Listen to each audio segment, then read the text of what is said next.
চিংড়ি মাছ পছন্দ করে না এমন মানুষ হয়তো খুব কমই আছে। তাই চিংড়ি প্রেমীদের জন্য আজ আমি বানাবো নারকেলের দুধ দিয়ে চিংড়ির মালাইকারি। চলুন তাহলে রেসিপিটি দেখে নিন। প্রথমে লবণ হলুদ দিয়ে মাখিয়ে রাখা চিংড়িগুলো ভেজে নেব। খুব বেশি ভাজার প্রয়োজন নেই, হালকা করে ভেজে নিলেই হবে। ভেজে তুলে নিয়ে ওই তেলে গোটা গরম মশলা, জিরে আর শুকনো লঙ্কা ফোড়ন দেবো। এরপর বেটে রাখা পেঁয়াজ, আদা, রসুন দিয়ে ভালো করে কষিয়ে নেব যতক্ষণ না কাঁচা গন্ধটা চলে যায়।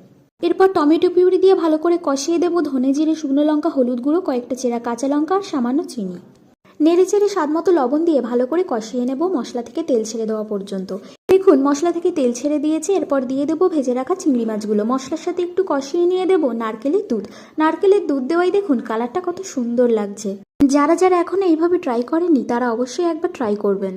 তরকারি ফুটতে শুরু করলে মাঝে মাঝে একটু নেড়ে দেবো যাতে মশলাটা তলায় না লেগে যায়। নামানোর আগে দেবো বেটে রাখা গরম মশলা। ঝোল টেনে গেলে গ্যাসের ফ্লেম একদম লোতে দিয়ে দেবেন, তাহলে এমন সুন্দরভাবে গ্রেভি থেকে তেল ছেড়ে দেবে। রেসিপিটি ভালো লেগে থাকলে